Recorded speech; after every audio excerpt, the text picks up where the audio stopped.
Leprosy বলে একটা রোগ আছে, ওটা সম্বন্ধে এবার আমাদের পড়তে হবে। পেডিকুলোসিস, এটা আমার কিছু না, scabies, ringworm, pain, anaemia. Anaemia একটা ভালো আইটেম, এটা ভালো করে জানতে হবে। ডায়রিয়া, ডিসেন্ট্রি, কনস্টিপেশন,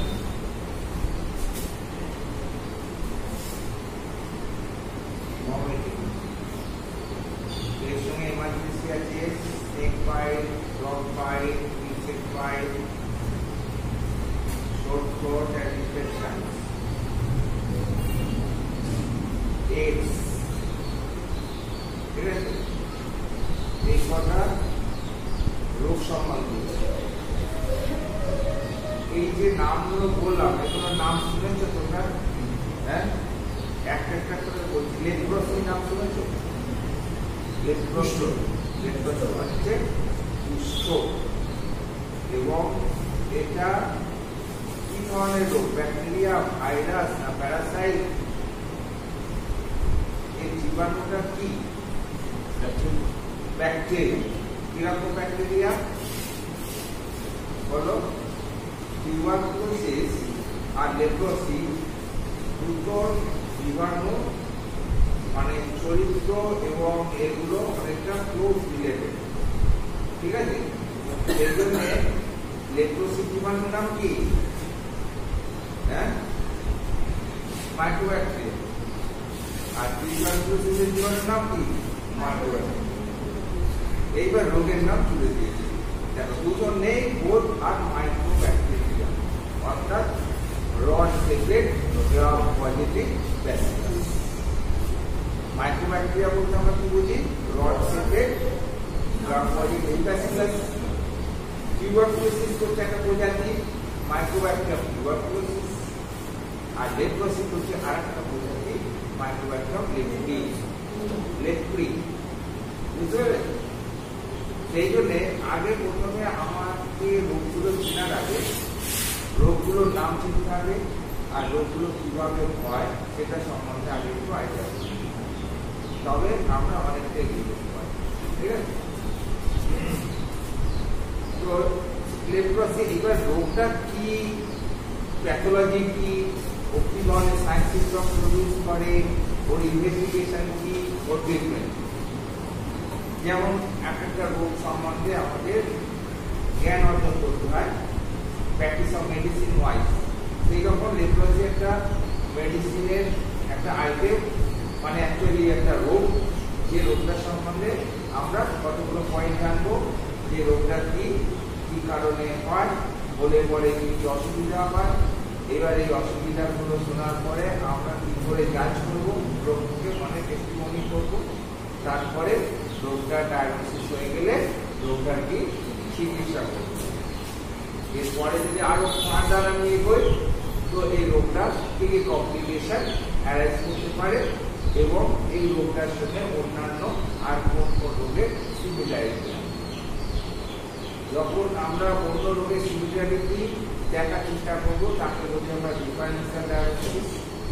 আর এই রোগটা ফার্দার যদি অ্যাডভান্স হয়, মানে আরো যদি এগিয়ে যায়, তখন শরীরে যে সমস্ত ড্যামেজ ক্ষতিগুলো করে তাকে বলি আমরা কমপ্লিকেশন। প্রতি রোগের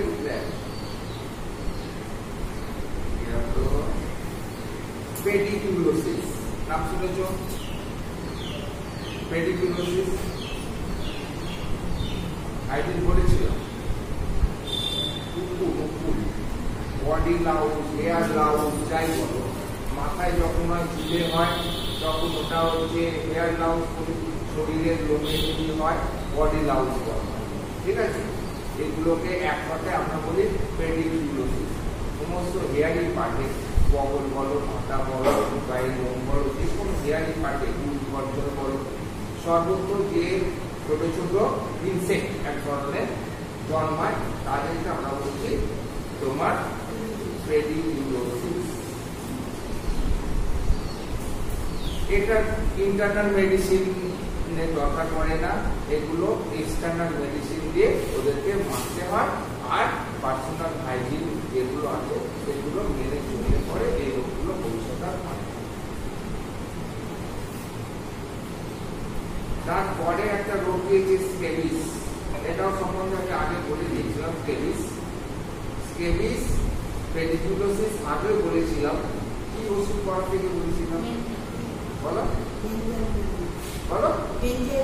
ইয়েস, বেনজাইল বেনজোয়েট লিনডেন, এটাকে বলে, অর্থাৎ গামা-বেঞ্জিন হেক্সাকোনাম। এই দুটো ড্রাগ ছিল, এটা দুজনেই এক্সটার্নালি ইউজ করা হয় এই সমস্ত রোগগুলোকে মারার জন্য।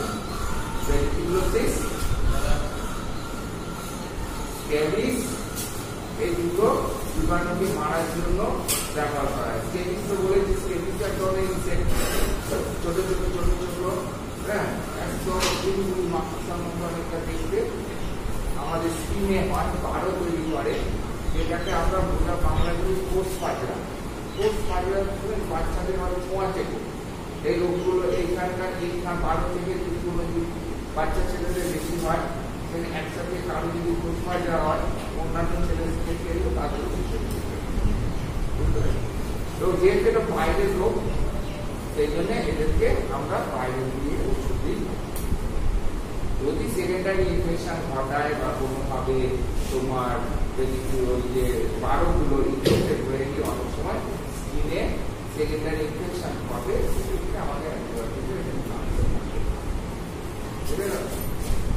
রোগগুলোকে আগে থেকে জানছি। পেন বলে কোনো রোগ নেই, ঠিক আছে? পেন বলে কোনো রোগ, সব রোগই আছে, সব রোগই সব। তারপরে পেনটা কি একটা সিমটম, পেনটা কি একটা সিমটম, সাইন। কেন? পেনটা এখন তো অনুভব করা যায় আর ন্যারেট করা যায়। সিমটম কাকে বলে এখানে কোশ্চেন আসছে, আর সাইন দুটো নিয়ে তো তিনটা ফিচার, সাইন প্লাস সিমটম, এই দুটো নিয়ে হচ্ছে এক একটা রোগের ছবি। এই ছবিটাকে আমরা মেডিকেলে বলি ক্লিনিক্যাল ফিচার্স বা সিএফ, বুঝতে পারছি? এই সিএফ থেকে আমরা এক একটা রোগের চিত্রনাট্য তৈরি করি, সেটা মাথায় তুলে রাখি। রোগীরা যখন ওরকম চিত্রনাট্য বলে আমরা শুনে তখন ওইটাকে জাজ করি যে আমার যে চিত্রনাট্য শোনা আছে রোগগুলো বিভিন্ন রোগের কোনটা মিলছে, বুঝে গেল? তাহলে ও যদি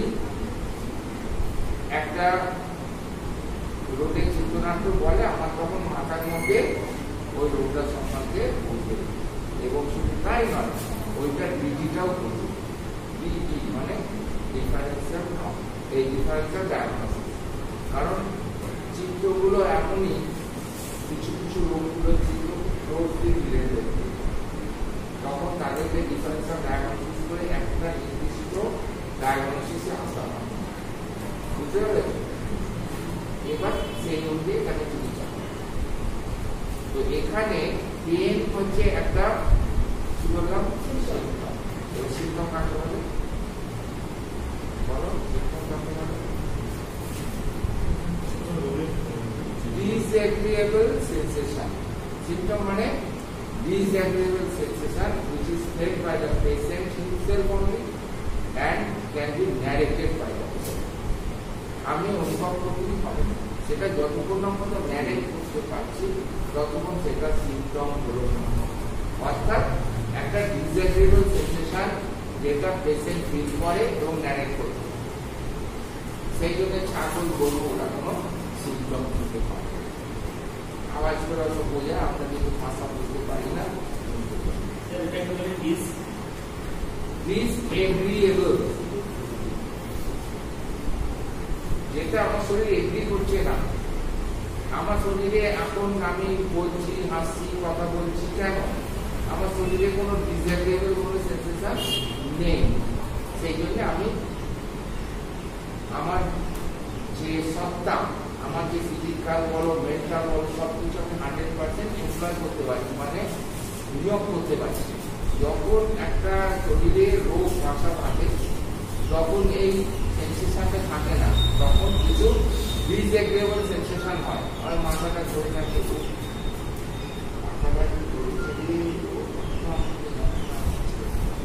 এগুলো ডিসএগ্রেবল সেন্সেশন, মানে আমার শরীরে কোনো এফেক্ট হচ্ছে না, তাই জন্য কিছু সেন্সেশন দিয়ে প্রকাশ করছে।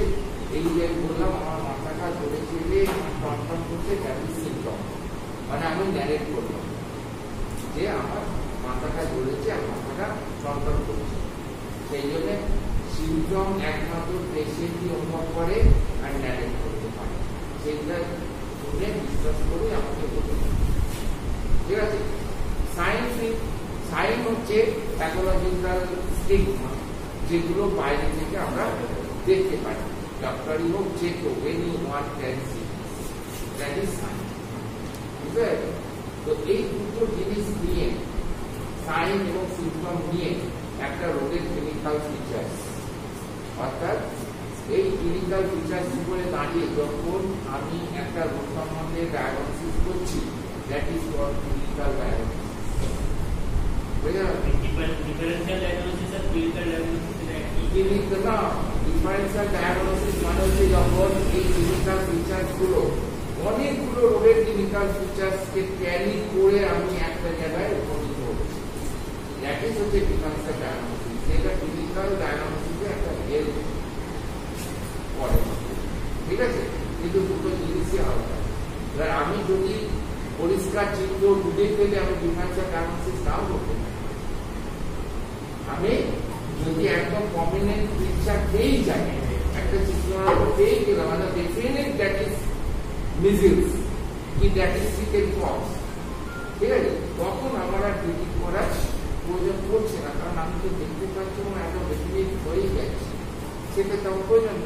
যেখানে অবস্কিউর, সন্দেহজনক, বোঝা যাচ্ছে না, একবার হচ্ছে এটা, একবার হচ্ছে এটা, একবার হচ্ছে এটা, একবার সেক্ষেত্রে আমাদের ডিফারেন্সিয়াল ডায়াগনোসিস প্লাস টেস্টিমনি দুটো হেল্প করে প্রপার ডায়াগনোসিস।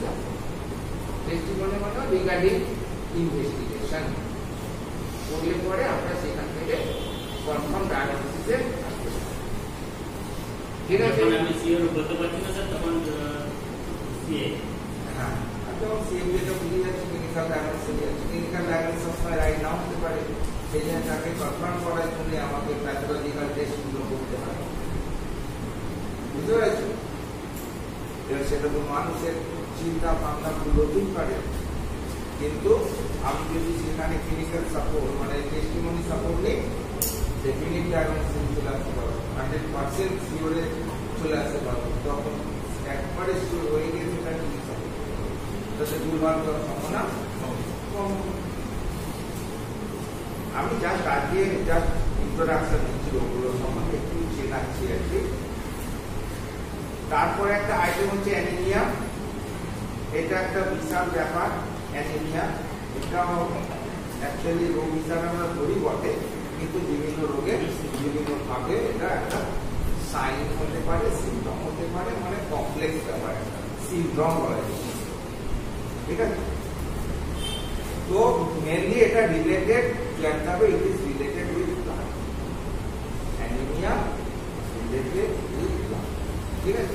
তার মানে অ্যানিমিয়াকে বুঝতে গেলে আমাকে রিলেটেড উইথ ব্লাড যেহেতু আছে, ব্লাডের ফিজিওলজিটা রিসার্চ করে আমরা সব ফিজিওলজি শেষ করে দিয়েছি, বুঝতে পেরেছি। ব্লাডের ফিজিওলজি করা হয়ে গেছে আমাদের, তো সেখানে ব্লাডের ফিজিওলজিটা মাথায় আনতে হবে, জেনে অ্যানিমিয়াটাকে বোঝার চেষ্টা করতে হবে, তবে অ্যানিমিয়াটা একদম পরিষ্কার করে যাবে, ঠিক আছে। তবে একটা কথা জানবে, অ্যানিমিয়া হচ্ছে রক্তাল্পতা, রক্তের অভাব। তারপরে আইটেম আছে ডায়রিয়া আর ডিসেন্ট্রি, দুটোই আমরা শুনেছি। ডায়রিয়া মানে পাতলা পায়খানা আর ডিসেন্ট্রি মানে আমাশা, ঠিক আছে। তো পাতলা পায়খানা কাকে বলবো? Diarrhoea loose to more than 4 to 5 time per day, যখন একদিনে 4 থেকে 5 বার অধিক পাতলা জলের মতো পায়খানা হয়, তখন সেই কন্ডিশনটাকে আমরা ঠিক আছে। ডিসেন্ট্রি যখন পায়খানার সঙ্গে মিউকাস আর ব্লাড পড়ে তখন আর তার সঙ্গে যে টেনেসমাস থাকে তখন এই কন্ডিশনটাকে বলতে আমরা ডিসেন্ট্রি। ঠিক আছে।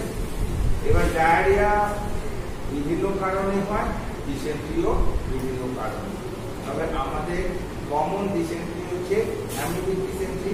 জলবায়ু রোগ, এই যে আমি জল খেলাম, যদি অ্যামিবা থাকে আমি বাড়ি যাবো, পেটটা পুনাবো, পুনে পায়খানা যাবো, অর্ডার করে পায়খানা হবে, তার সঙ্গে থেকে মিউকাস থাকে। যখনই তোমার পায়খানার সঙ্গে মিউকাস থাকছে, তার সঙ্গে টেনেসমাস থাকছে, তার সঙ্গে কোনো ক্ষেত্রে ব্লাড থাকতেও পারে, নাও থাকে, তখন সেই কন্ডিশনটাকে ওই ডিসেন্ট্রি যে কোনো বারেখা দেওয়া নেই। ডায়রিয়া যেমন লুজ টুল হবে, পাতলা জলের মতো পায়খানা হবে, শুধু পায়খানা হলেই হবে না, পার ডে 4 থেকে 5 বারের অধিক করতে হবে। ঠিক আছে। মিউকাস থাকবে, টেনেসমাস থাকবে, there may be blood or not, blood থাকতেও পারে, নাও। ঠিক আছে।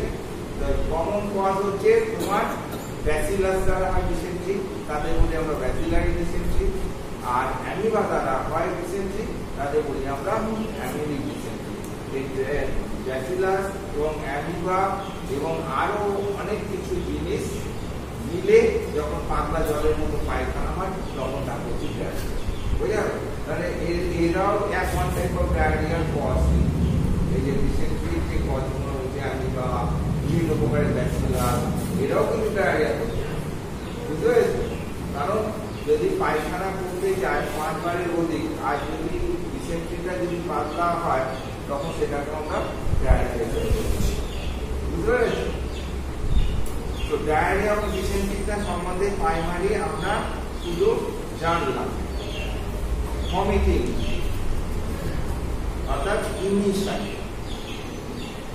ইমিটিস ইমিসিস, অ্যাকচুয়ালি ইমিসিস মানে হচ্ছে যখন স্টমাকে এবং ইসোফেগাসে কন্টেন্টগুলো একটা রিফ্লেক্সের মাধ্যমে মুখগহ্বর দিয়ে বাইরে বেরিয়ে আসে, তখন সেই কন্ডিশনটাকে আমরা বলি ভমিটিং। ঠিক আছে।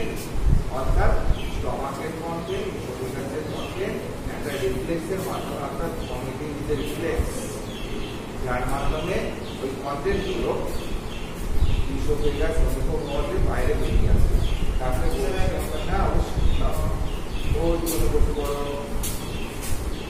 ভমিটিং অলমোস্ট আশা করি আজকের জীবনে সবাই কোনো না কোনো সময় ভমিটিং করেছে, তাই তো?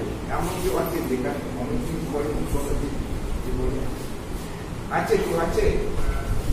অর্থাৎ লাইফ টাইমে এতদিনের লাইফ চলে এসেছি আমরা, সেখানে দেখা যাচ্ছে কোনো না কোনো সময় কেউ না কেউ কোনো না কোনো সময় ভমিট করেছেই। তাহলে ভমিটিং হলে পরে কি ধরনের সেন্সেশন হয়, কি ঘটে, সেগুলো তোমরা জানো। আমাদের শুধু এবার লেখাপড়ার মাধ্যমে জানতে হবে। কনস্টিপেশন, ডায়রিয়ার অপোজিট ব্যাপারই হচ্ছে কনস্টিপেশন, মানে পায়খানা পুড়তে অসুবিধা, পায়খানা হতে চায়, পায়খানা শক্ত হার্ড হতে পারে, বা ইনফেকচুয়াল হতে পারে, বা আনস্যাটিসফাইড হতে পারে, বিভিন্ন কারণে এরকম পায়খানা বসে যেতে পারে, তাকে বলছি আমরা কনস্টিপেশন। এমার্জেন্সি গুলো তো জানো, সাপে কাটা, কুকুরে কাটা, এগুলো আমাদের আলাদা করে করতে হবে। এগুলো কোনো ইনসেক্টাইড ইনফেকশন। এরপরে কোশ্চেন আছে এইডস, AIDS, এইটা একটি ইম্পর্টেন্ট জিনিস আছে। অর্থাৎ এটা তোমরা এখন তো ক্লাস 8 থেকেই এর সম্বন্ধে জীবনবিজ্ঞান বই দেওয়া থাকছে, হ্যাঁ, আরো আগে। এর পুরো নাম সবাই জানো তোমরা, AIDS। বল, কে বলবে? আমার শোনা আমি ভুলে গেছি, মনে করিয়ে দাও। এক্স এর ফুল ফর্ম কি ভুলে গেছি, মনে আসছে? কি যাবে, কি যাবে? হ্যাঁ, ব্যাকওয়ার্ড ইমিউনো, মনে করে গেছি, deficiency disease, acquired immuno deficiency disease. X এর ফুল ফর্মটা মনে রাখবে। ঠিক আছে। এইবার দ্বিতীয় কোশ্চেন বলবে যে এটা ব্যাকটেরিয়া ঘটিত না ভাইরাস ঘটিত না প্যারাসাইট না ফাঙ্গাস, কি এটা? Virus. Very good.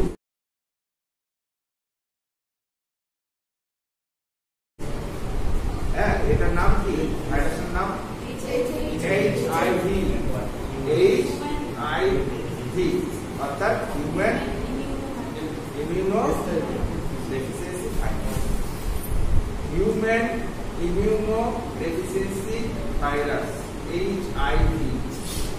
HIV positive মানে টেস্ট হয়েছে, HIV নেগেটিভ মানে নেই, অর্থাৎ STD যে কথাটা তোমরা শুনেছো, STD সেক্সুয়ালি ট্রান্সমিটেড ডিজিজ, এটাকে টেস্টিফাই করা হয় STD। STDর মধ্যে একটা বিশাল গ্রুপ, অনেকগুলো রোগ আছে STDর মধ্যে, বুঝতে পেরেছো? তার মধ্যে HIV একটা STDর মধ্যে, গনোরিয়া আছে, সিফিলিস আছে, হ্যাঁ, আরো বিভিন্ন প্রকারের স্যাঙ্কারয়েডস আছে, আর এইডস আছে, বুঝতে পেরেছো? এইডসটা নিয়েও ভালো পড়া হবে, কারণ এইডসের টোটাল পড়তে হবে তোমাদের। আর ব্যাস, মেডিসিনের গল্পতত্ত্ব শেষ। এই ক্ষেত্রে আমাদের এই সেক্টরে আমাদের যে ওষুধগুলো করতে হবে সেটা হচ্ছে প্যারাসিটামল, যেটা সবাই জানো। এটা একটি গন্ধহীন তিক্ত স্বাদযুক্ত সাদা রঙের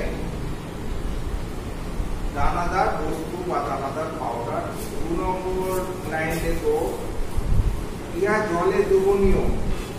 অ্যাসপিরিনের মতো প্যারাসিটামলও একটি যন্ত্রণা উপশমকারী ঔষধ। এছাড়াও এটি জ্বর ও প্রদাহ কমাতে সাহায্য করে। প্যারাসিটামল এই তিনভাবে কাজ করতে পারে। এইটুকু মনে রাখতে পারলে ওষুধটার সম্বন্ধে অনেক মনে রাখতে পারবে। এবার এইটাকে ভিত্তি করে এইবার তোমরা এর কাজটা লিখবে, ঠিক আছে? যে যেমন ভাবে খুশি লিখবে। আচ্ছা, প্রথমে লেখো, ইহা একটি যন্ত্রণা উপশমকারী ঔষধ, তাই এই ঔষধটি কাজ, অ্যাসপিরিনের কাজ বা অ্যাসপিরিন কখন ব্যবহার করবে তখন এবার কি লিখবে?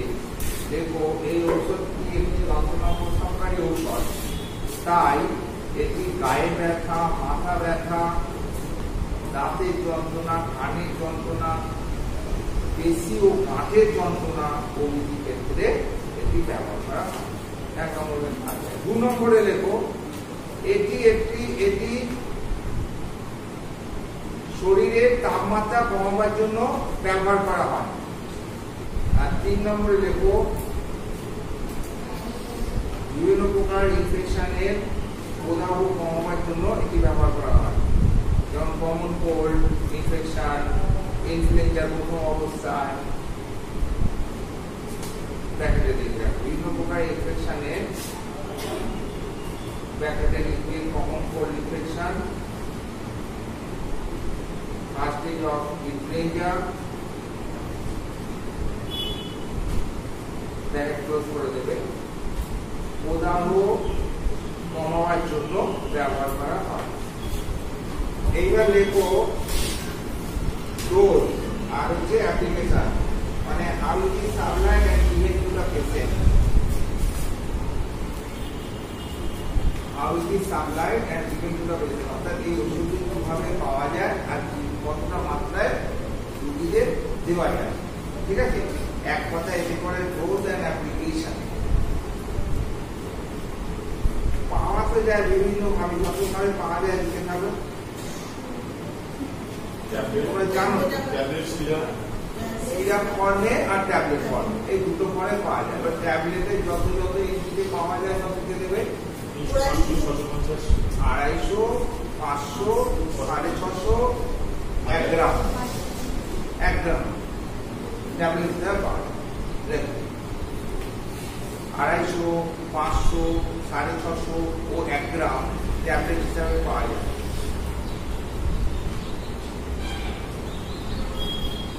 আর দেখো 125 mg per 5 ml সিরাপ হিসাবে পাওয়া যায়। 125 mg per 5 ml 5 ml 125 mg paracetamol থাকে এরকম সিরাপ হিসাবে পাওয়া যায়। তাহলে কি ভাবে পাওয়া যায় আমরা লিখে ফেললাম। দুটো ফর্মে পাওয়া যায়, ট্যাবলেট ফর্মে আর সিরাপ ফর্মে। ট্যাবলেট ফর্মে কত প্রকারের ট্যাবলেট পাওয়া যায়? 125 ডিগ্রি ট্যাবলেটও পাওয়া যায়। বুঝতে পেরেছো? 125 ডিগ্রি ট্যাবলেট মানে ইজিলি রেসপিরেটর ঝুলে যায়, এরকম 125 ডিগ্রি ট্যাবলেটও পাওয়া যায়। ঠিক আছে, না লিখলেও চলবে। 250 থেকেই শুরু করবো ট্যাবলেট, আর 125 সিরাপের জন্য রেখে দেবো। ঠিক আছে, এইবার ডোজ একদম ছোটবেলা থেকে এটা খাওয়ানো যায়, কোনো রেস্ট্রিকশন নেই। সেটা 2 মাসের উপর থেকেই প্যারাসিটামলকে আমরা ইউজ করতে পারি। সেই 2 থেকে 6 মাসের বাচ্চাদের ক্ষেত্রে আমরা এটা 50 থেকে 100 mg 3 থেকে 4, হ্যাঁ 50 থেকে শুধু 50,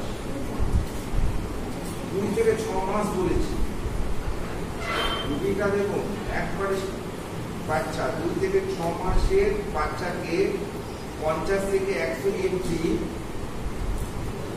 দিনে 3 থেকে 4 বার খাওয়ানো যেতে পারে। 6 মাস থেকে 1 বছরের বাচ্চাকে 60 থেকে 125 mg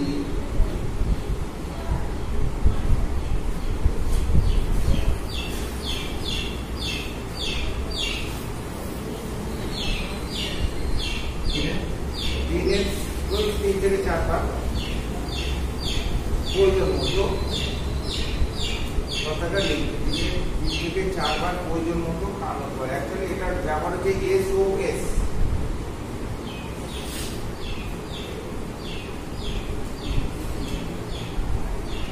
এক থেকে 6 বছরের বাচ্চাদের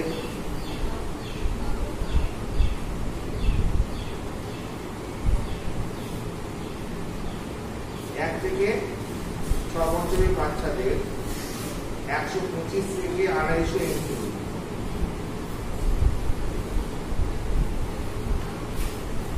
ওই 3 থেকে 4 বার।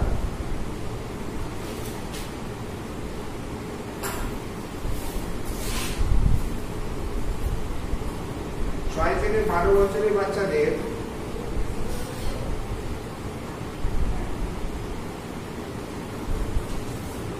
250 থেকে 500 mg দিনে 3 থেকে 4 বার।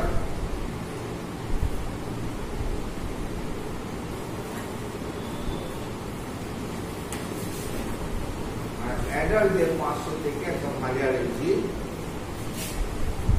প্রয়োজন মতো 3 থেকে 4 বার। একটা ওষুধ খাওয়ার পরে তার কিছু সাইড এফেক্ট দেখা দিতেই পারে, সেই জন্য একটা আইটেম করা আছে সাইড এফেক্ট বলে। আগের ওষুধগুলো লিখেছি সেখানেও করা ছিল। তো প্যারাসিটামলের লেখো সাইড এফেক্টের দিকে এর পার্শ্ব প্রতিক্রিয়া খুবই কম, তবে কোনো কোনো ক্ষেত্রে পেটের যন্ত্রণা, তারপর হাইপার অ্যাসিডিটি এবং ইচিং দেখা দিতে পারে। যদি অ্যালার্জি থাকে, প্যারাসিটামলে যদি অ্যালার্জি থাকে তবে অ্যালার্জিক র্যাশ এবং ইচিং এই দুটো হতে পারে। গর্ভবতী মহিলাদের এটি সাবধানে ব্যবহার করতে হবে। পেপটিক আলসার রোগীদের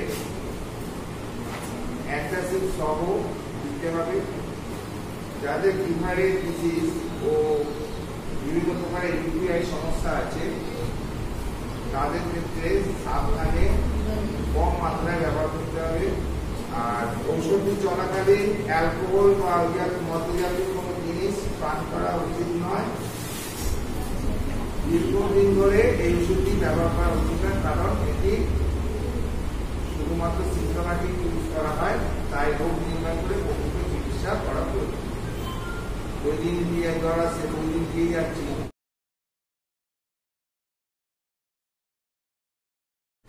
কে পড়াবে অ্যানিমিয়াটা বলো।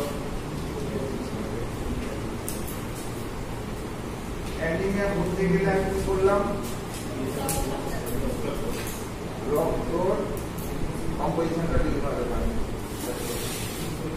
রক্ত কম্পোজিশনটা এখানে লিখতে হবে কতদূর পারা দেখি না এসো না এইটা পড়ার চেষ্টা করো দুটো লাইন দুটো কথা লিখতে পারবো আমি তোমাদের কি বলতে চাইছি দেখো না তুমি যা পারো যা লিখে সবই ঠিক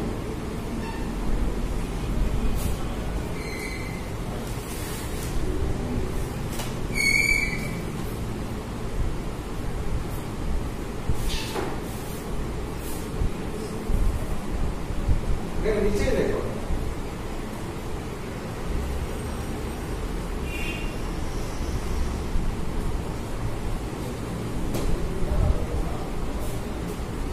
ঠিক আছে আর নটা না তো এরপরে আর কে আছে পড়া অনেক পড়া ভুলে গেছে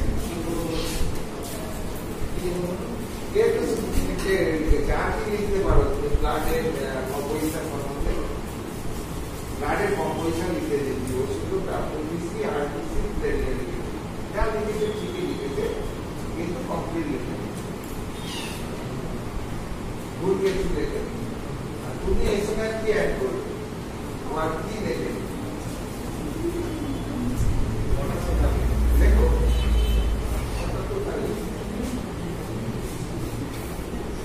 আচ্ছা ওয়াটারটাই দেবো না তুমি একটা অ্যাড করতে দেওয়া হতো হ্যাঁ হোক না লোক না জল যত করে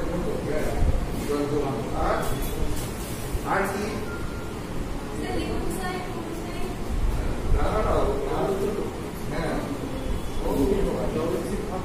লেখো ওদের ডাব্লিউসি লিখেছে ওখানে অ্যাভারেজ লেখো ওই দিকে অ্যাভারেজ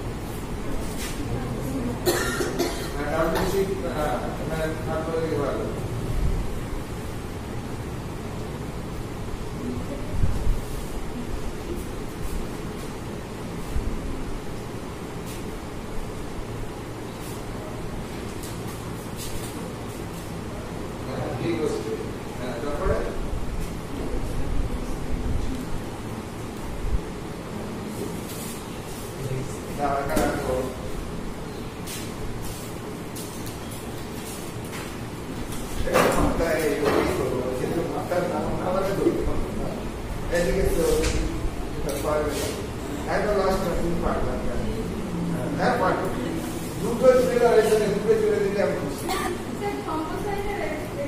Thrombocyte বলে প্লেটলেট মানে থ্রম্বোসাইট প্লেটলেট মানে থ্রম্বোসাইট ওখানে জোড়ার অনেক জায়গা আছে হয়তো দুটো লিখেছে আর একটা তিনটে পড়েই আছে ওই তিনটে সবই লেখো ও ডাব্লিউসি পাশে লিপোসাইট মোনোসাইট লিখেছে আর কোনো সাইট নেই প্লেটলেট তো ছাড়ো প্লেটলেট লিখে আর কিছু দিয়েছে আর হ্যাঁ হ্যাঁ আর সবাই মিলে পড়াশোনা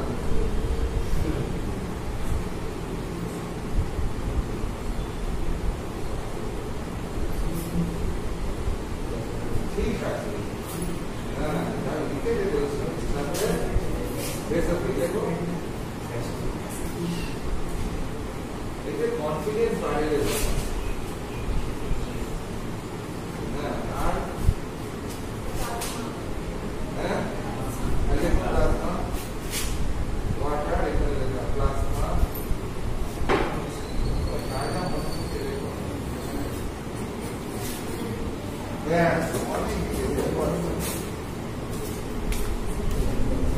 আর কেউ কিছু বুঝতে পারবে শুনে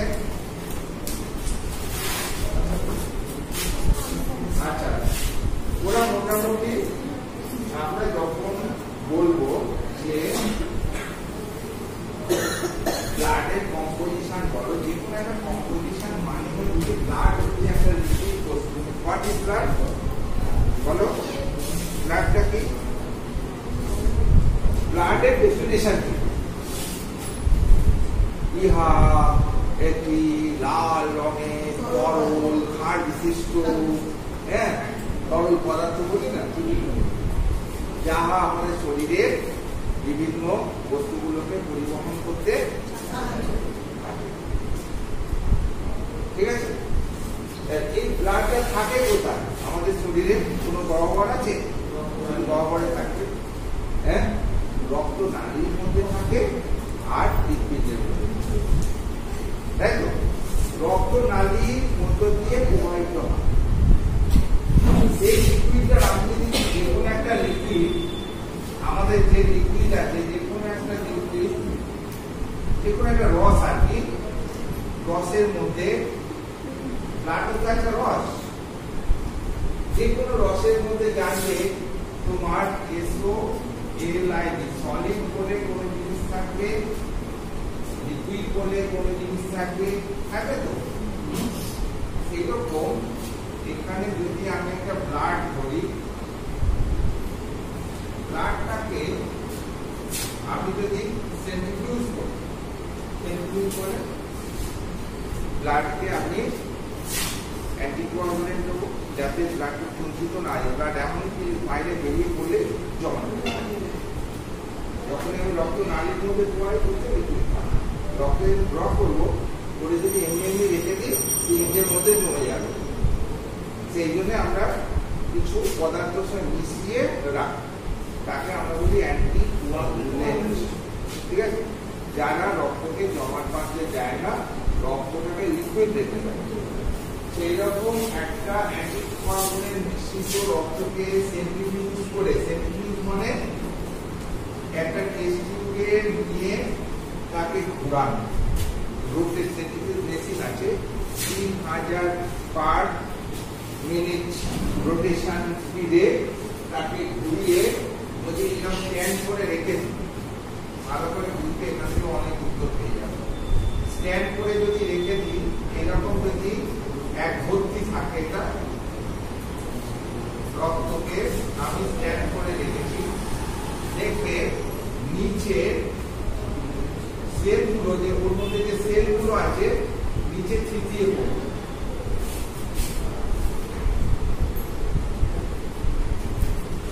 আর উপরে স্বচ্ছ একটা হালকা হলুদ রঙের লিকুইড।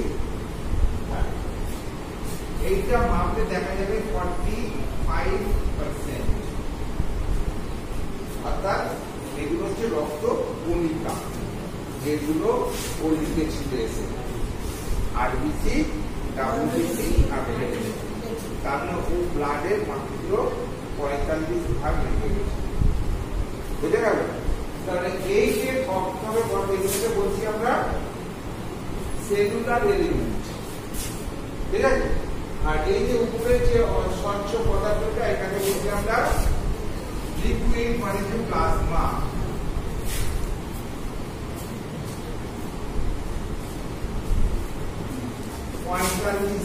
পঞ্চান্ন ভাগ,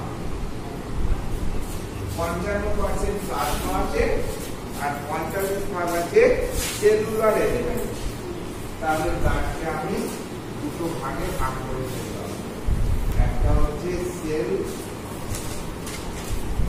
রয়েছে, মানে সেলুলার এলিমেন্ট রয়েছে 45%, আর রয়েছে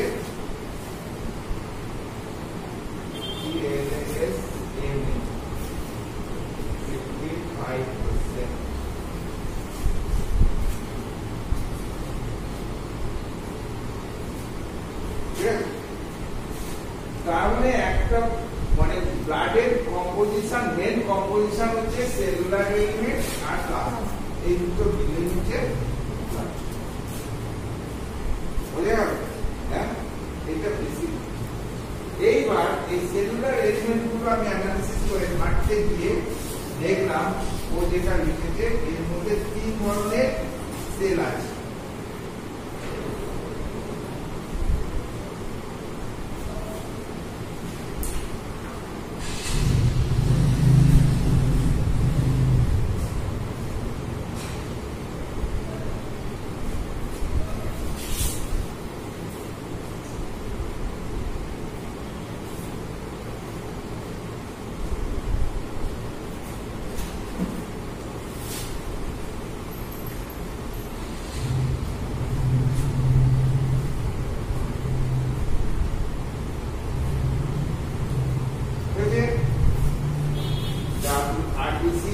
মানে হচ্ছে রেড ব্লাড কর্পাসেলস, এর অপর নাম হচ্ছে এরিথ্রোসাইট, এর অপর নাম হচ্ছে erythrocyte. WBC white blood corpuscle বা lymphocyte.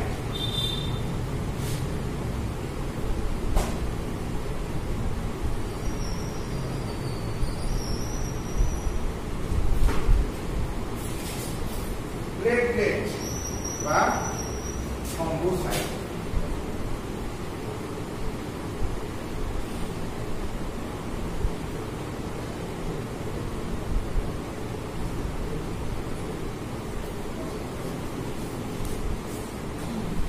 Erythrocyte, leucocyte, thrombocyte, RBC, WBC আর প্লেটলেট।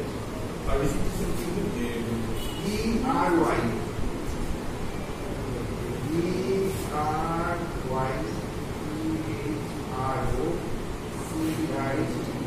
Erythrocyte, leucocyte, thrombocyte. সংক্ষেপে এদের এরিথ্রোসাইটের নাম হচ্ছে আরবিসি, লিউকোসাইটের নাম হচ্ছে ডাব্লিউবিসি, প্লেটলেটের নাম হচ্ছে থ্রম্বোসাইট। এই ডাব্লিউবিসি গুলোকে আবার আমি অ্যানালিসিস করে এর মধ্যে আবার 5 ধরনের কণিকা পাই দেখতে।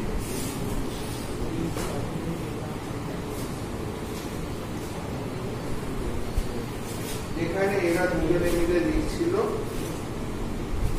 একজন লিখে গেল, আমরা জানি তিনটে ফিল আগে লিখি,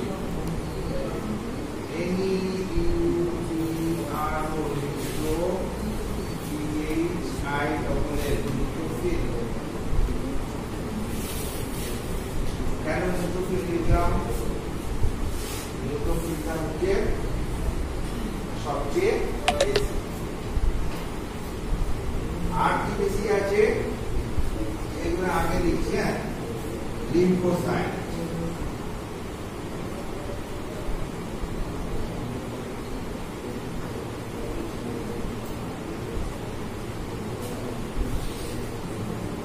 লিম্ফোসাইট টোটাল আরবিসি যত থাকে সংখ্যায় তাদেরকে বলি আমরা টোটাল কাউন্ট অফ ডাব্লিউবিসি। এটার মাত্রা কত বলো? টিসি কত? ডাব্লিউবিসি টিসি হচ্ছে 5 থেকে 8,000।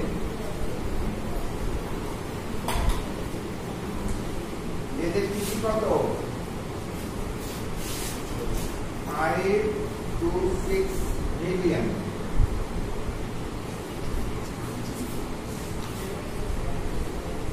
প্লেটলেট কত? টিসি প্লেটলেটের টিসি হচ্ছে 2 to 4 লাখ।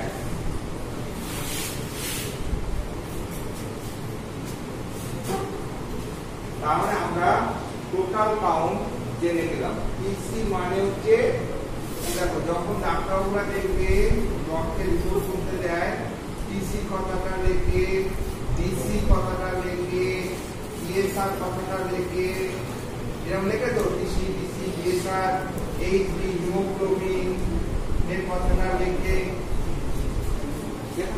হ্যাঁ, এইগুলো বুঝতে হবে। টিসি মানে হচ্ছে টোটাল কাউন্ট, মানে total count of RBC, total count of WBC, total count of platelet.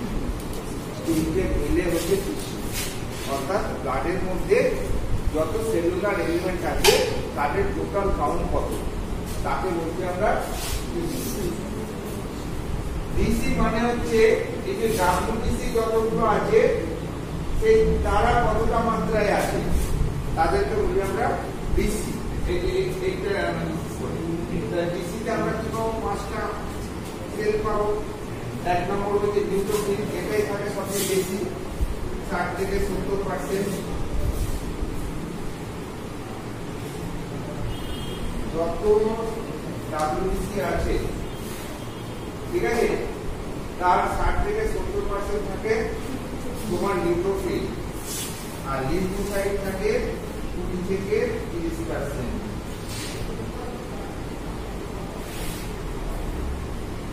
রিজিয়নটা দুজনেই কভার করে দেবে। বাকিগুলো নেগলিজিবল। যেমন যে তোমার তারপরে থাকছে সংখ্যায় বেশি মনোসাইট,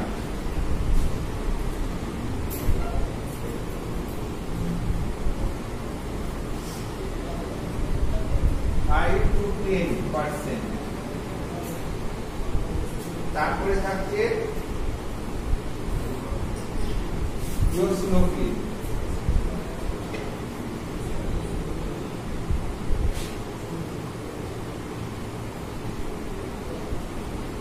1 to 4%। তারপরে থাকছে বেসোফিল, সবচেয়ে কম,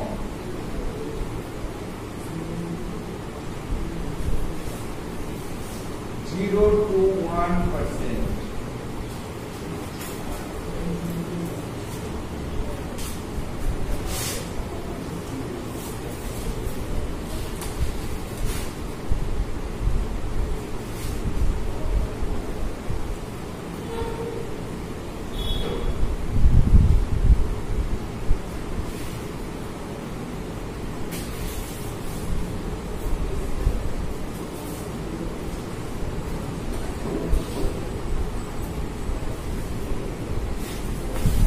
তার মানে আমরা টিসি আর টিসি শিখে গেছি। টিসিতে একটা ভুল আছে এখনো, সেটা হচ্ছে কতটা পরিমাণ ব্লাডে, সেই কথাটা কিন্তু উল্লেখ করে দিতে হবে, per cubic millimetre blood, C cubic millimetre ML.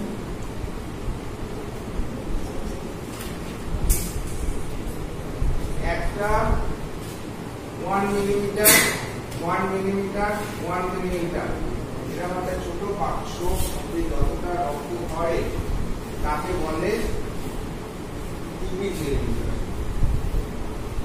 দৈর্ঘ্য, প্রস্থ, উচ্চতা, একটা পার্টি হয়, সেই যৌগ পার্টির মধ্যে যতটা রক্ত হয়, এটা 2 ফোঁটার বেশি করবে না, 2 ফোঁটা রক্তের টোটাল রক্তের কোয়ান্টিটি। ঠিক আছে, এটা হচ্ছে এখানেও তাই, সব সিইউএমএম, কিউবিক মিলিমিটার, সিইউএমএম পার, এগুলো সব পাশে পার কিউবিক এমএম দিতে হবে, নাহলে কিন্তু ভুলে যাবে। কারণ যদি জিজ্ঞেস করে আরবিসি টোটাল কাউন্ট কত, তখন করবে 5 থেকে 6 million per cubic millimetre of blood. এইটা হচ্ছে টোটাল আনসার এবং কাটটা। ছেলেরা কি ভুল করে, শুধু রেঞ্জটাকে ঠিক বলে, শুধু রেঞ্জটাই বলে, স্যার 5 থেকে 6 মিলিয়ন স্যার।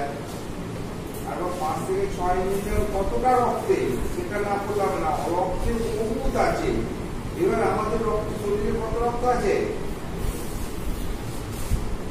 টোটাল ব্লাড কত শরীরে, 5 লিটার অ্যাভারেজ, 4.5 থেকে 6 লিটার। একটা শরীরে 4.5 থেকে 6 লিটার বা 4 থেকে 6 লিটারও বলতে পারে, 4 থেকে 6 লিটার রক্ত থাকে। তার মধ্যে 1 কিউবিক মিলিমিটার অফ ব্লাডের মধ্যে এই সংখ্যাটা, তবে 5 থেকে 6 লিটারের কত সংখ্যা, কাউন্টলেস, হিসাব করে লেখা যাবে, এত বড় ফিগার। বুঝতে পেরেছ? তো আমরা কম্পোজিশন অফ ব্লাড করছি, তাতে আমরা এখনো পর্যন্ত যে সাইডটা আলোচনা করলাম সেটা অনলি ফর 45%। ভালো করে দেখো, আমরা যে হ্যাঁ আরবিসি রেড ব্লাড কর্পাসের ফুল ফর্ম যদি টোটাল কাউন্ট ডিসি মানে টোটাল কাউন্ট, ডিসি মানে ডিফারেন্সিয়াল কাউন্ট, ডিফারেন্সিয়াল কাউন্ট।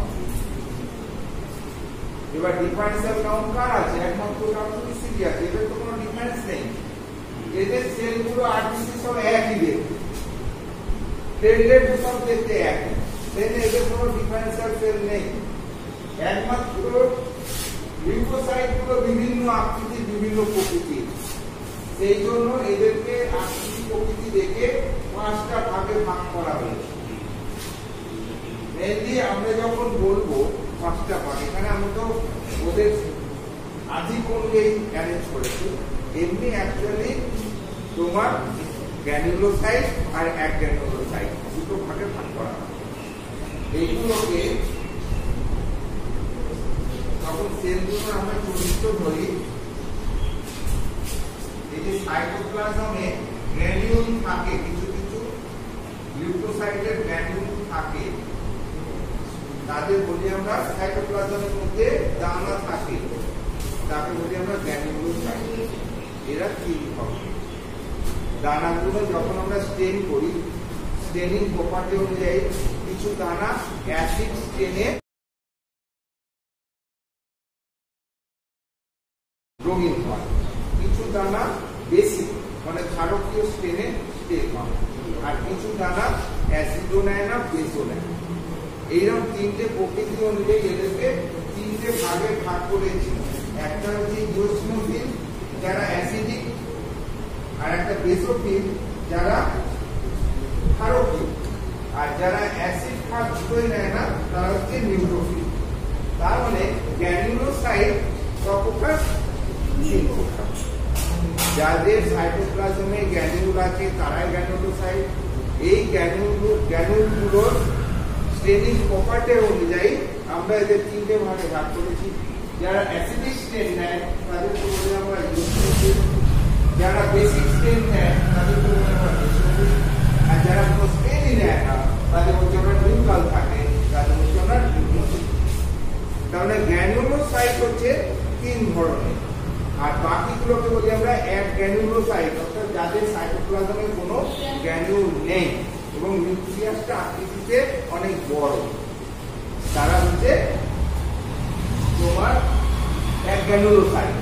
এর মধ্যে দুটো আছে, একটা হচ্ছে লিউকোসাইট আর একটা হচ্ছে মোনোসাইট। এরা হচ্ছে অ্যাগ্রানুলোসাইটের উদাহরণ। তার মানে আমরা এটাকে আবার একে দুটো ভাগ করতে পারতাম, দুটো ভাগ করে গ্র্যানুলোসাইট অনেক বই আছে দেখবে, আর হলো অ্যাগ্রানুলোসাইট। গ্র্যানুলোসাইটকে আবার আমরা 3টে ভাগ করে দেবো, ইওসিনোফিল, বেসোফিল, নিউট্রোফিল, বা উল্টো ভাবে যেতে পারি নিউট্রোফিল, ইওসিনোফিল, বেসোফিল।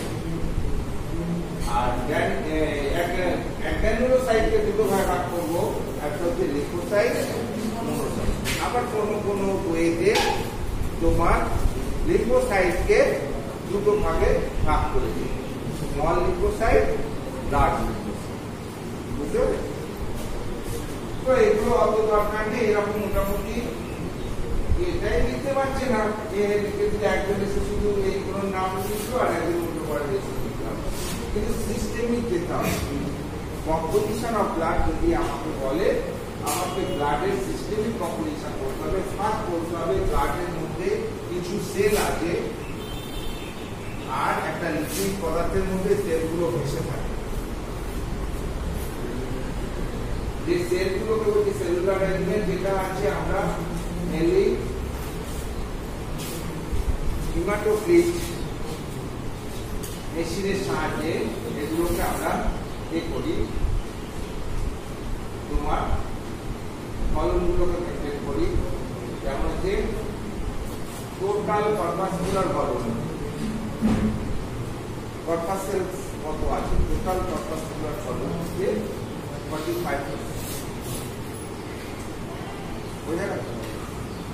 এইবার হচ্ছে প্লাজমা কতটা আছে, 55%। এবার আমরা প্লাজমা কম্পোজিশন যদি দেখি,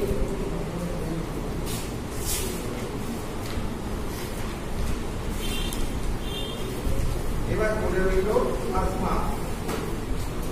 প্লাজমাটাকে আমরা যদি দেখি, দেখবো এতে আছে তোমার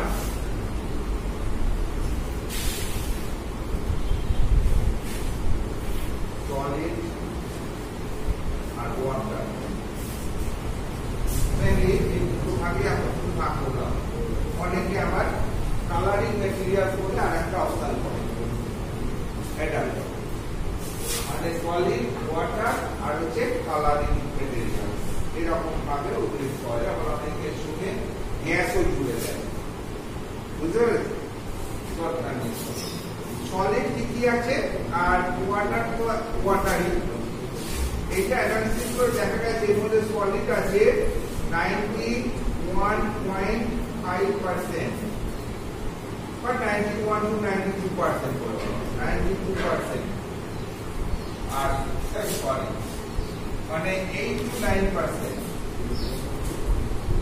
8 to 9% সলিড আছে, ওয়াটারটা হচ্ছে 91 to 92%। তাহলে প্লাজমার মধ্যে পুরোটাই জল, 91 থেকে 92 ভাগ হচ্ছে তোমার জল, আর বাকি সলিড পদার্থ আছে মাত্র 8 থেকে 9%। এই সলিড গুলোকে অ্যানালিসিস করলে আমরা দু টাইপের সলিড দেখতে পাবো, একটা হচ্ছে অর্গানিক বস্তু, অর্গানিক, আর হচ্ছে ইনঅর্গানিক।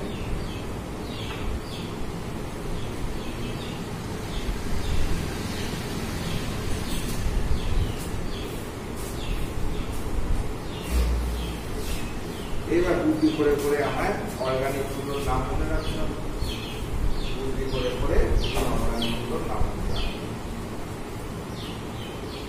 রক্ত মেন কাজ পরিবহন, শরীরের যাবতীয় জিনিস পরিবাহিত হয় জল, মানে তরল পথ, আমাদের শরীরে জলপথে কোনো কথা নেই, ঠিক আছে? জলপথে বইতে গেলে লিকুইডের মধ্যে দিয়ে বইতে হবে, তখন যে লিকুইডটা আমরা অ্যানালিসিস করছি সেই বস্তুগুলো তার মধ্যে স্থিত থাকে। তার মানে অর্গানিক জিনিস কি, আমরা যত খাদ্য বস্তু খাই সেগুলোকেই তো রক্ত বহন করে নিয়ে যায়, তাহলে সেই জিনিসগুলো অস্তিত্ব রক্তের মধ্যে থাকবে। তাহলে অর্গানিকের মধ্যে আমরা কি পাবো? প্রোটিন পাবো,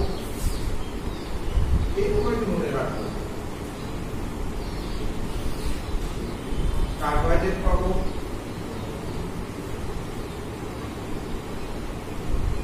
ফ্যাট পাবো, এই তিনটে পাবোই।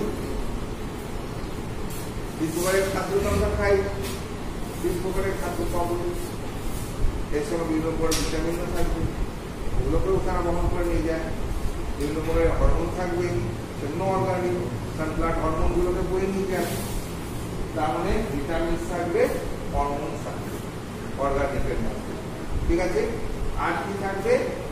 NPN, non protein nitrogenous product, creatine, creatinine, এই যে বস্তুগুলোকে বলছি আমরা প্রোটিন রিলেটেড প্রোডাক্ট, ঠিক আছে? তো NPN থাকবে এর সঙ্গে, তার মানে এই যে তিনটে খাদ্য বস্তু দিতে protein, carbohydrate, fat, NPN, non protein nitrogenous substance গুলো থাকবে। তার সঙ্গে থাকবে কি বললাম? ভিটামিনস, হরমোনস, বিভিন্ন করে এনজাইম, যদিও সব এনজাইম থাকে না, এনজাইমের নালী পথ আছে আলাদা আলাদা, পুরো কিছু কিছু এনজাইম রক্তের মধ্যে আমরা পাই।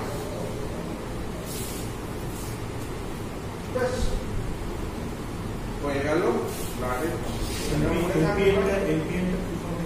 নন protein nitrogenous substance, NPN, non protein nitrogen, non protein nitrogenous substance, যেমন category creatine, creatinine, etcetera.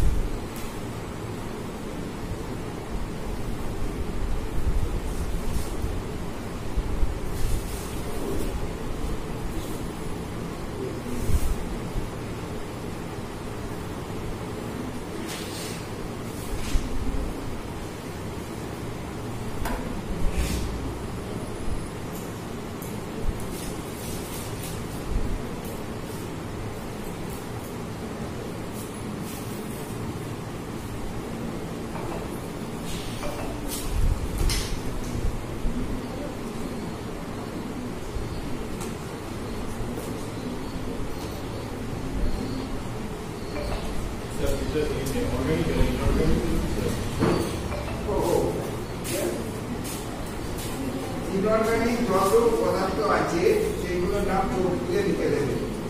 Sodium, potassium,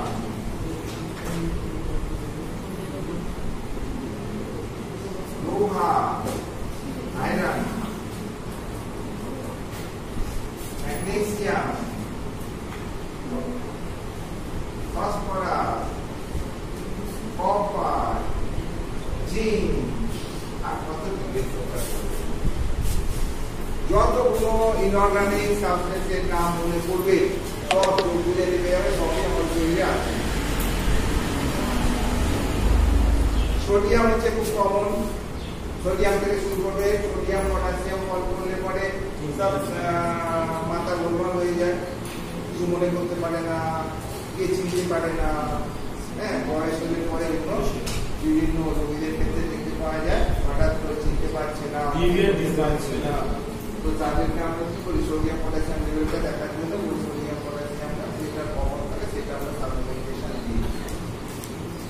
সেই রকম যত আমাদের ইনঅর্গানিক সাবস্টেন্স আছে শরীরে রক্তের মধ্যে ততগুলোই থাকে, তার মধ্যে যেগুলো main sodium, potassium, iron, magnesium, copper, zinc, এগুলোর নাম বলবে।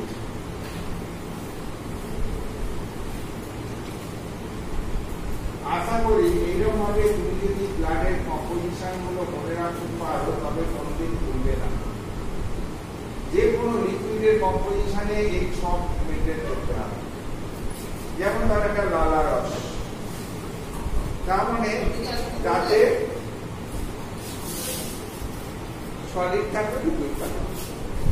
যে কোনো লিকুইডের মধ্যে সলিড থাকবে, যে কোনো লিকুইডের মধ্যে সলিড থাকবে, ওয়াটার থাকবে। সলিড গুলোর মধ্যে এবার অর্গানিক থাকবে, অর্গানিক গুলো সাধারণত এনজাইম ভিত্তিক হবে এবং এই সব খাদ্য ভিত্তিক হবে, প্রোটিন, ফ্যাট, কার্বোহাইড্রেট, এরকম অর্গানিক সব। আর ইনঅর্গানিক গুলো সবেতেই দেখবে সোডিয়াম, পটাশিয়াম, ক্যালসিয়াম, ম্যাগনেসিয়াম থাকবে। অর্থাৎ তোমার যদি একটা কনসেপ্ট থাকে, তুমি অন্তর্জাতিক সব না হতে পারবে, সে যেগুলি একটা পাইলই হোক, একটা লালারসি হোক, বা একটা পেপটিক জুসই হোক, বা একটা প্যান্ডেমিক জুসই হোক, যে কোনো জুসের যখন তুমি কম্পোজিশন লিখবে, চোখ বুঝে একটা দুটো ভাগ করেই ফেলবে, তাতে সলিড থাকবে, লিকুইড থাকবে। লিকুইডের মধ্যে মেনলি তোমার ওয়াটারই থাকবে, সলিডের মধ্যে দুটো বস্তু থাকবে, অর্গানিক থাকবে, ননঅর্গানিক। অর্গানিক গুলোর মধ্যে মেনলি যখন রস বৃদ্ধি করতে তাদের এনজাইমগুলো থাকবে, এনজাইমগুলোর নাম লিখতে হবে, তখন প্রোটিন থাকবে, কার্বোহাইড্রেট থাকবে। হ্যাঁ, স্পেশাল কিছু কিছু জুসের, স্পেশাল কিছু কিছু জুসের এগুলো এগুলো করে দিতে হবে। ঠিক আছে, এক্ষেত্রে আমরা কিন্তু ব্লাড একটা লিকুইড পদার্থ, সেই জন্য দেখো ব্লাডে আমরা যে জিনিসগুলো পাই, হ্যাঁ, এই যে হিমাটোক্রিট ভ্যালু, হিমাটোক্রিট ভ্যালু বলে একটা ভ্যালু দেখা হয়, যে হিমাটোক্রিট ভ্যালু কত, কিভাবে দেখতে হয় না, ওই রকম ব্লাডকে অ্যান্টিকোয়াগুলেট মিশিয়ে তোমার রোটেট করে স্ট্যান্ড করে যতটা তোমার সেল জমে সেটা হচ্ছে হিমাটোক্রিট, অর্থাৎ 0.5%, ওটাই টোটাল সেল ভলিউম। যদি টোটাল সেল ভলিউম দেখতে চায় ওটাই 40 থেকে 45% থাকবে সেল ভলিউম, তার মানে নয়। যখন 30%-এর নিচে নেমে যাচ্ছে তার মানে সেল ভলিউম কমে গেছে, তার মানে ব্লাড সেলের আধিক্য কম। এখান থেকে বুঝে নেবো ব্লাড সেল। আর একটা জিনিস, এই যে এখানে যে টিউবটা ছিলাম, এসারে একটা আলাদা টিউব আছে, সরু এরকম টিউব আছে, তারপরে এসার টিউব। ব্লাডকে আগে নিয়ে ওর সঙ্গে অ্যান্টিকোয়াগুলেন্ট মিশিয়ে, হ্যাঁ, 1:4 অনুপাতে অ্যান্টিকোয়াগুলেন্ট মিশিয়ে একটা স্যাম্পল তৈরি করা। সেই স্যাম্পলটা মানে কি ব্লাডটা আর জমে যাবে না, লিকুইড থাকবে। এই স্যাম্পলটা করে নেওয়ার উদ্দেশ্য কি ব্লাডটা যাতে লিকুইড। এইখান থেকে এই লিভারটক্সিন মলটা ঢুকিয়ে এইখানে নিয়ে এখানে একটা জিরো দাগ থাকে, এখানে 199 এরকম ছোট ছোট মাঝে দুটোটা ভাগে ভাগ করা থাকে টিউবুলার মার্কিং। এটাকে বলি আমরা হিমাটোক্রিট টিউব। আর একটা স্ট্যান্ড থাকে এরকম,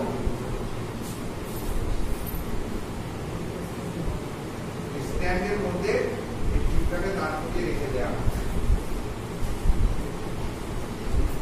এটা হচ্ছে হিমাটোক্রিট স্ট্যান্ড, হিমাটোক্রিট। এখানে এরকম খাপ থাকে, টিউব কোনো দাগ হওয়ার জন্য একখানা টিউব আমি দাগ করেছি।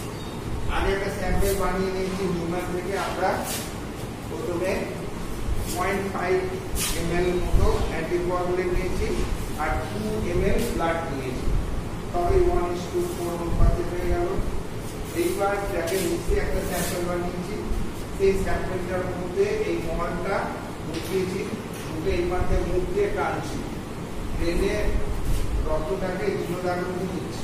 এই রক্তটা জিরো দাগে গেল, টানা ছেড়ে দিয়ে টিউবটার মুখটা পুরার মধ্যে চেপে ধরলাম। সরু টিউব এক পাত্রটা চেপে ধরলে আর লিকুইড পড়ে না, দেখো একটা কৌশিক বল ক্রিয়া করে। তো সেরকম এখানটা আমি পুরার মধ্যে চেপে ধরে এগুলা স্ট্যান্ডের মধ্যে বসিয়ে দিলাম, বসিয়ে দিয়ে পুরার মধ্যে ছেড়ে দিলাম। রক্তটা আর পড়বে না, এখানে এখন দাঁড়িয়ে থাকবে। 1 ঘন্টা পরে দেখবো ব্লাডটা ছিটিয়েছে, এখানে ছিটিয়ে ছিটিয়ে নিচে নামছে সেলগুলো, আর উপরে স্বচ্ছ একটা জোন পাওয়া যায়। ধরো এই অবধি যে 0 থেকে এই অবধি ধরো 5 অবধি একটা স্বচ্ছ লেয়ার পাওয়া যায়, আর বাকিটা দিকে সেলুলার তখনও চেকাচ্ছে। 1 ঘন্টায় যে স্বচ্ছ লেভেলটা পাবো সেটাই হবে তার ডিএসআর, সেটা হলো ধরো 5 ডিএসআর 5। যদি কারো এখানে স্বচ্ছ জায়গা আমি 9 পাই, 9 অবধি নেমে গেছে 1 ঘন্টায়, স্বচ্ছ জায়গা 9, তখন তার ডিএসআর হবে 9। কারো ধরো স্বচ্ছ জায়গায় এরকম এখানে 18 চলে এসছে, 18 1 ঘন্টা, তার ডিএসআর হবে 18। এইভাবে আমরা এই চারটাকে erythrocyte sedimentation rate, erythrocyte sedimentation rate কে বলি আমরা ডিএসআর। এই ল্যাবরেটরিতে এইভাবে ডিএসআরটা দেখা। ডিএসআর একটা ইন্ডিকেটিং পয়েন্ট, খুব ইম্পর্টেন্ট জিনিস for both diagnostic and prognostic. DSR এর ডায়াগনস্টিক ভ্যালু আছে, প্রোগনোস্টিক ভ্যালু আছে। যদি বলেন sir what is diagnostic value? Diagnostic value মানে এই ডিএসআর এর ভ্যালু যখন রোগ নির্ণয় করতে কাজে লাগানো হয় তখন তাকে আমরা বলি ডায়াগনস্টিক। যে কোনো ভ্যালু, যে কোনো পরিমাণ যখন আমরা রোগ ডায়াগনোসিস করতে কাজে লাগাবো তখন তাকে বলবো ডায়াগনস্টিক।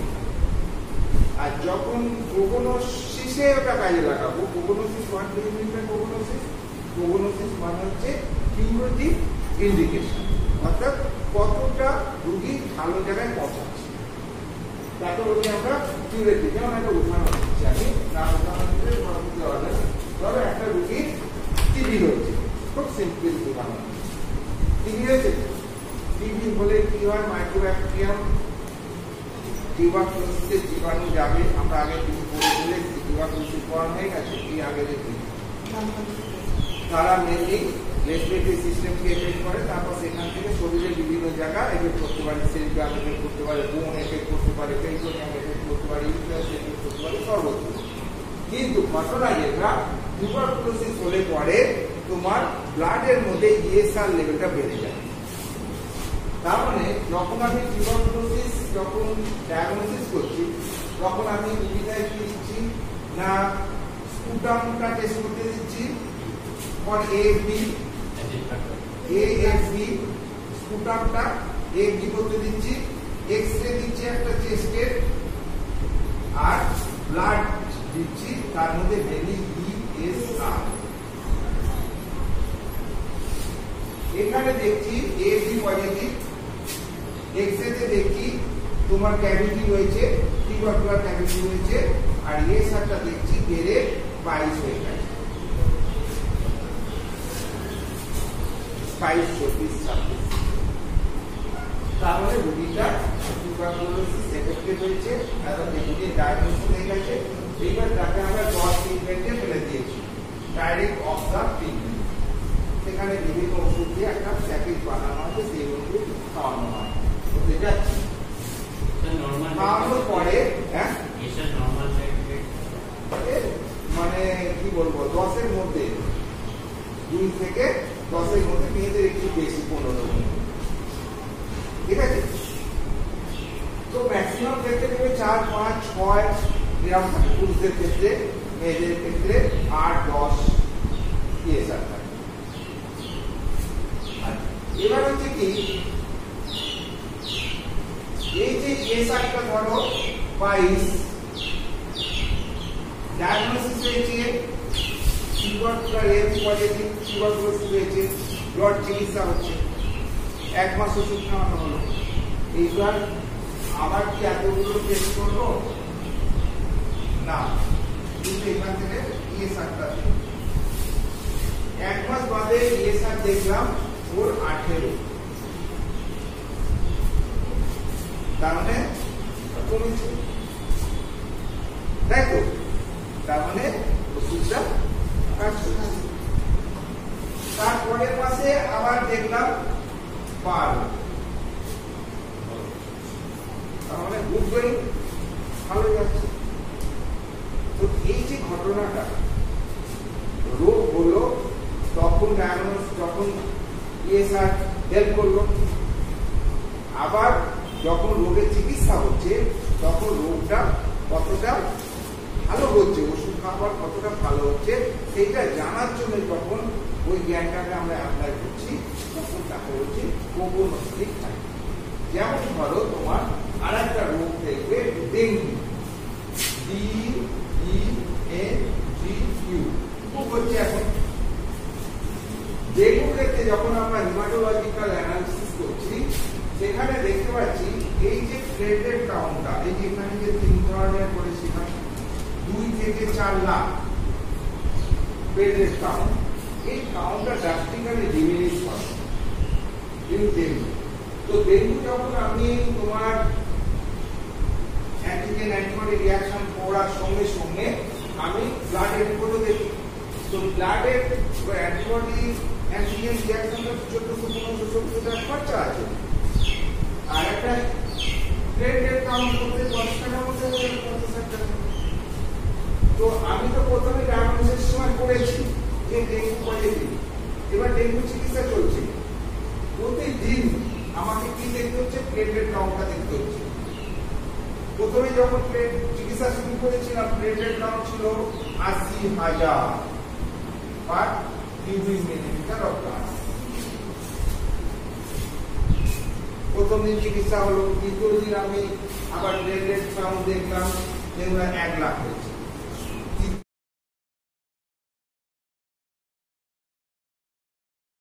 130 হয়েছে, চতুর্থ দিন দেখলাম 1.5 লাখ হয়েছে, পঞ্চম দিনে দেখলাম 160 হয়েছে, সপ্তম দিনে দেখলাম 180 হয়েছে।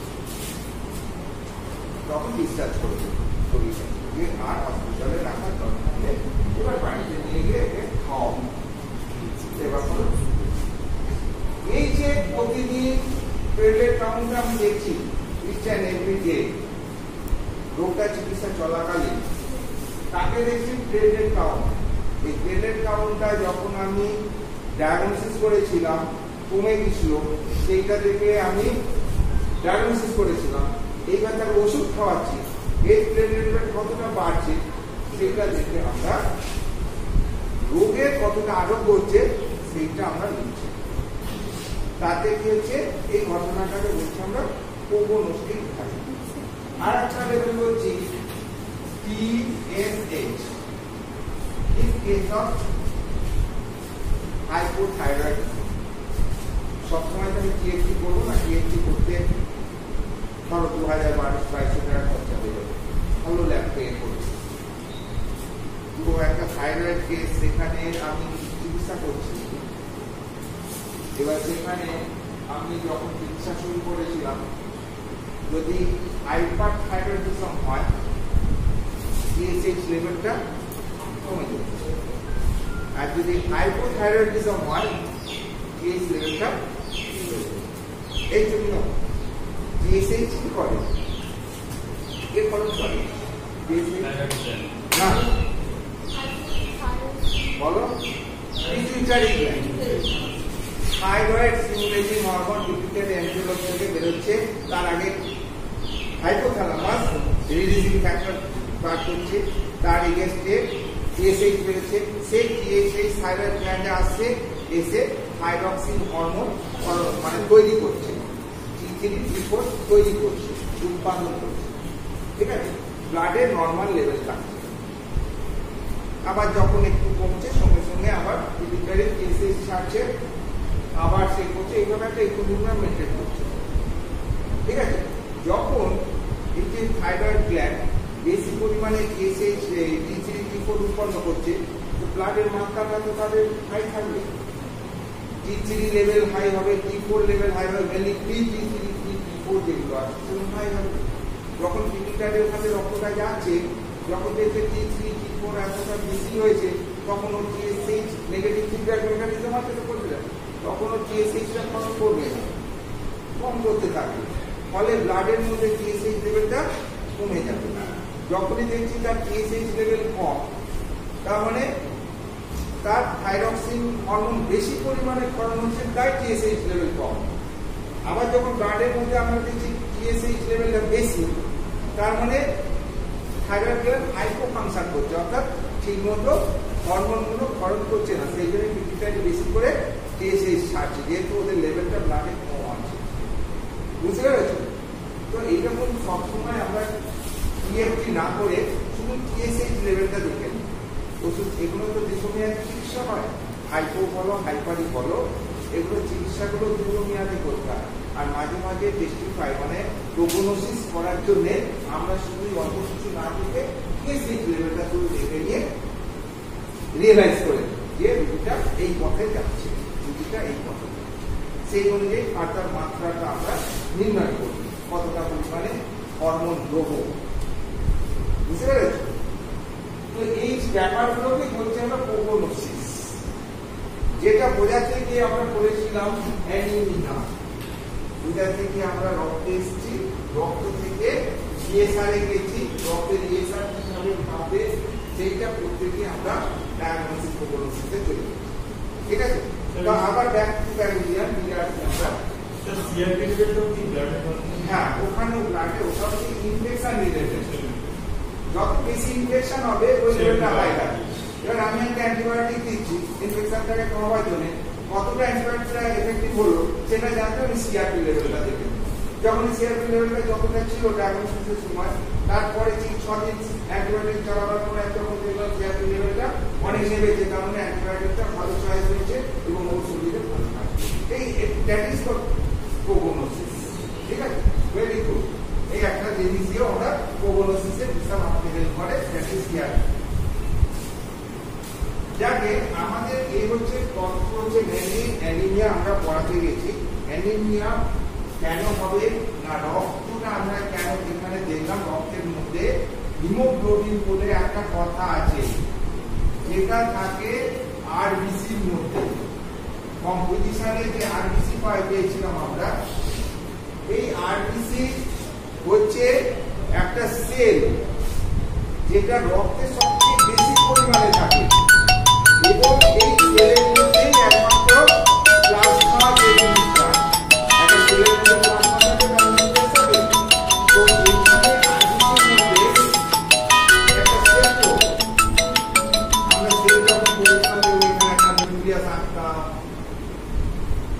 এটা সেল মেমব্রেন, এখানে থকথকে পদার্থ থাকতো, তাই পুরো সাইটোপ্লাজম, তার মধ্যে মাইটোকন্ড্রিয়া থাকতো, গোলজি বডি থাকতো, হ্যাঁ, সেন্ট্রিওল, সেন্ট্রিওল, লাইসোজোম, যেমন সেলের একটা যে পিকচার আমরা সেই জীববিজ্ঞান বইয়ে ক্লাস 5 থেকে পড়ে আসছি। তো এই আরবিসিটার মজা হচ্ছে এই যে সাইটোপ্লাজমটা পুরোটার যে একটা থকথকে পদার্থ থাকে, দ্যাট ইজ কল্ড নিউক্লিয়াস। এবং এইটা বেশি পরিমাণে থাকে বলে নিউক্লিয়াসটাকে শুধু অর্থাৎ এই সেলটার মধ্যে কোনো নিউক্লিয়াস নেই।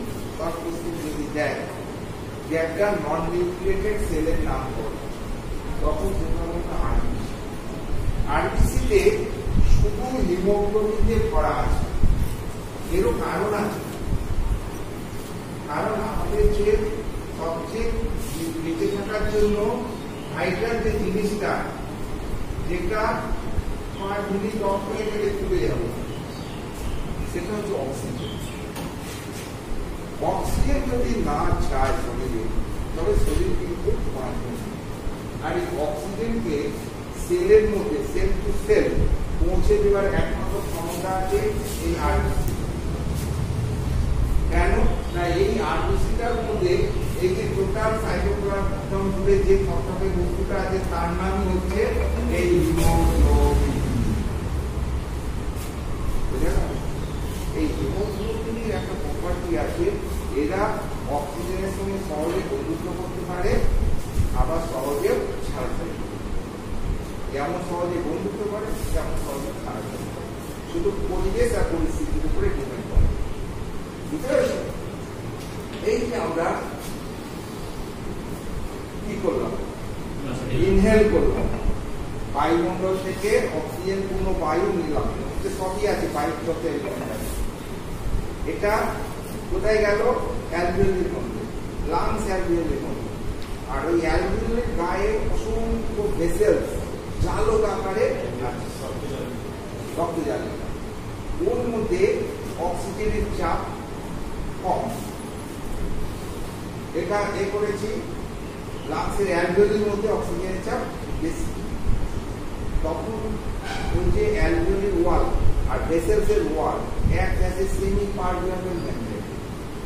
হাই টেনশন অক্সিজেন থেকে লো টেনশন অক্সিজেন সঙ্গে ওই মেমব্রেন রক্ত মিশে গেল। সেই রক্ত চলে এলো পালমোনারি ভেন দিয়ে হলো হার্টে। Very good. হার্টের কোনখানে? Left atrium. আর লেফট অ্যাট্রিয়াম একমাত্র চেম্বার যে লাংস থেকে পিওর ব্লাডকে কালেক্ট করে। এই লেফট অ্যাট্রিয়াম থেকে রক্তটা চলে যায় লেফট ভেন্ট্রিকলে। লেফট ভেন্ট্রিকল থেকে আর্টারির মাধ্যমে, অ্যাওর্টা যেটা মেন, ওই অ্যাওর্টার মাধ্যমে বিভিন্ন শাখা প্রশাখার মধ্য দিয়ে সেল টু সেল পার্টিশন। এইবার ওখানে ওই অক্সিজেন আর এই যে আমরা খাবার খাচ্ছি, ডাইজেস্টিভ সিস্টেম সবসময় ভাঙা করার কাজ করছে, ভেঙে ভেঙে পিষে পিষে পিষে পিষে তাই কি করছে, সব সরলতম কণায় পরিণত করে দিচ্ছে। যেমন আমরা একটা রুটি খাচ্ছি, রুটিটা কি কার্বোহাইড্রেট জাতীয় খাবার, ওই কার্বোহাইড্রেট জাতীয় খাবারকে ভেঙে ভেঙে ভেঙে ভেঙে ভেঙে ভেঙে কি করছে, গ্লুকোজ। আমি যে কার্বোহাইড্রেট খেলাম, ওই কার্বোহাইড্রেট যদি কার্বোহাইড্রেটই থেকে যায়, তবে রক্ত শোষণ করবে না, বিলিং অঞ্চল থেকে শোষিতই পাবে না। এই মুখ দিয়ে খাবো, ওখান থেকে মুখ দিয়ে খাবো। ওকে যদি ঠিক মতো এনজাইমের সাহায্যে ভেঙে ভেঙে যদি সরলতম ফর্মে না নিয়ে যায়, যে মাংস খেলাম, প্রোটিন ফর্মে থাকলে যাবে, যাবে না। প্রোটিনকে ভেঙে ভেঙে ভেঙে ভেঙে অ্যামাইনো অ্যাসিডে করতে পারতো। সরলতম ফর্ম কি? Amino acid. অ্যামাইনো অ্যাসিডে করতে হবে, তবেই রক্ত দেবে। ফ্যাটি অ্যাসিড গ্লিসারলে পরিণত করতে পারলে সবই নেই। তো সেটার জন্য আমাদের একটা যন্ত্র আছে, সিস্টেম আছে, that is called digestive system. ওই ডাইজেস্টিভ সিস্টেমের বিভিন্ন এনজাইমের সাহায্যে বিভিন্ন এই যে খাদ্যবস্তুগুলো আমরা যে খাচ্ছি, তাদেরকে ভেঙে ভেঙে ভেঙে সরলতম ফর্মে করে দিচ্ছে। সেই সরলতম ফর্ম ঝিলি অঞ্চল দিয়ে ব্লাডে শোষিত হচ্ছে। ব্লাডই হলো একমাত্র ক্যারিয়ার যে সব কিছু সেলে সাপ্লাই করে। সেখান থেকে ওই তোমার গ্লুকোজ, অ্যামাইনো অ্যাসিড, গ্লিসারল 1 গ্রাম তোমার গ্লুকোজ থেকে 4 কিলো ক্যালোরি শক্তি উৎপন্ন হয়, 1 গ্রাম প্রোটিন থেকে 4.1 কিলো ক্যালোরি শক্তি উৎপন্ন হয়, 1 গ্রাম ফ্যাট থেকে মানে ইথানল থেকে 9.3 কিলো ক্যালোরি শক্তি উৎপন্ন হয়।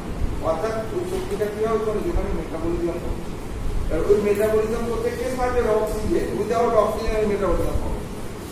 তো এখান থেকে যে নিয়ে গেল ওই অক্সিজেন ওই খাদ্যবস্তুকে নিয়ে মেটাবলিজম করে এনার্জি তৈরি করলে এত ক্যালোরি, তার মাধ্যমে যে আমি হাত পা নাড়ছি, বোঝাচ্ছি, এই শক্তি কোথায় পাচ্ছি, ওইখান থেকে দিচ্ছে আমার। তার বিনিময়ে ওরা বাই প্রোডাক্ট কি করলো, কার্বন ডাই অক্সাইড তৈরি করলো, এনপিএন তৈরি করলো, বিভিন্ন প্রকারের নাইট্রোজেনাস এন্ড প্রোডাক্টগুলো তৈরি করলো, বিভিন্ন প্রকারের যে আমাদের কি বলে ওটাকে জৈব পদার্থ কি বলে এক্সক্রিয়েটরি প্রোডাক্ট তৈরি হলো। সেগুলো কি হচ্ছে, তার মধ্যে গ্যাসিয়াস এক্সক্রিয়েশন হচ্ছে কার্বন ডাই অক্সাইড। এবার ওখানে যখন হিমোগ্লোবিন বললাম ইজিলি এখানে টেনশনের জন্য বন্ধুত্ব করে নিল, ওখানে যে তো উল্টো চিত্র, ওখানে তো অক্সিজেন ইউজ হচ্ছে, অক্সিজেনের মাত্রাটা ওখানে কম, কার্বন ডাই অক্সাইডের মাত্রাটা বেশি। তখন হিমোগ্লোবিন বৃদ্ধি করে ওখানে কার্বন ডাই অক্সাইড বেশি বৃদ্ধি করে অক্সিজেনকে ত্যাগ করে, সেই কার্বন ডাই অক্সাইডকে নিয়ে এসে অ্যালভিওলির মধ্যে ছেড়ে দেবে। ছাড়লাম, এই যে নিয়েছিলাম তাকে বলছি ইনহেলেশন বা ইন্সপিরেশন, তারপরে এই যে ছাড়লাম এক্সপিরেশন, এক্সপিরেশন, ইনস্পিরেশন, এক্সপিরেশন হচ্ছে মিনিটে কবার হচ্ছে বলেছিলাম, 16 থেকে 18 বার। এটা কি বলে বলেছিলাম, রেসপিরেটরি মনে থাকবে। তো এইভাবে হিমোগ্লোবিনের মাধ্যমে শরীরের মধ্যে অক্সিজেন যাতায়াত করছে, কার্বন ডাই অক্সাইড বেরিয়ে আসছে। যদি কোনো কারণে এই যে আয়রন, এই যে হিমোগ্লোবিনটাকে আমরা যদি অ্যানালিসিস করি, এর মধ্যে দেখতে পাবো আয়রন আছে আর প্রোটিন আছে, গ্লোবিন।